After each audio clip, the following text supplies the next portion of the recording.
Les règles du prêt à taux zéro changent encore. Le prêt à taux zéro n'est pas vraiment nouveau puisqu'il existe déjà depuis plusieurs années. De nos jours, ce dispositif est plus connu sous l'acronyme PTZ. Tour d'horizon sur les nouvelles règles du PTZ en 2024.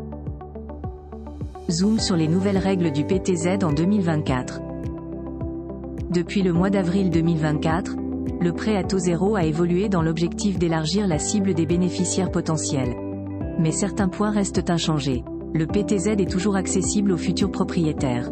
Il s'agit plus précisément des acquéreurs immobiliers souhaitant disposer d'une première résidence principale en France. Grâce à la dernière mise à jour datant d'avril dernier, la liste des bénéficiaires du PTZ a été élargie. Depuis lors, 29 millions de foyers fiscaux y sont inscrits, contre 23 millions auparavant. Plus de Français peuvent ainsi bénéficier du nouveau dispositif en 2024.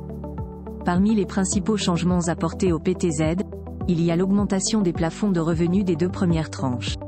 Pour l'heure, les emprunteurs les plus modestes sont privilégiés dans le cadre de ce nouveau dispositif. Et, la quotité de leur projet finançable par le PTZ a été portée à 50%, contre 40% précédemment. La réforme du PTZ a d'ailleurs permis de créer une nouvelle tranche de revenus. De fait, le seuil de ressources retenues s'élève aujourd'hui de 28 500 € à 49 000 € pour une personne. Le reste dépend énormément de la zone d'implantation du logement, A, B1, B2 ou C. En principe, le PTZ s'accompagne toujours d'un autre emprunt.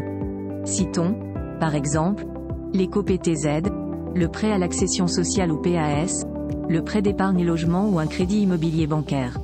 Le montant du dispositif dépend de différents paramètres comme le niveau de ressources.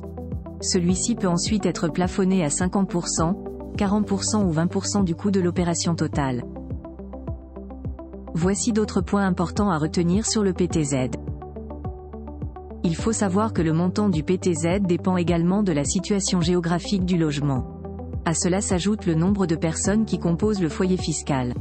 En fonction de ces différents éléments, son montant peut s'élever à 40 000 €. La durée du PTZ, quant à elle, oscille généralement entre 20 et 25 ans. Notons que le remboursement du PTZ peut être différé de 15 ans au maximum, à condition de respecter certaines conditions. Autrement dit, vous êtes exonéré de mensualité sur toute cette période. En contrepartie, vous devez vous acquitter de l'assurance décès-invalidité du crédit. Pour mémoire, le PTZ ne peut pas être octroyé à une personne ayant déjà été propriétaire depuis au moins 2 ans. Même les primo-accédants peuvent en bénéficier en remplissant les critères d'attribution. Rappelons que le PTZ a été prolongé jusqu'au 31 décembre 2027, en vertu de l'article 71 de la loi de finances pour 2024. Aussi, ce dispositif est orienté vers les opérations réalisées en immeubles collectifs d'habitation situés en zone tendue.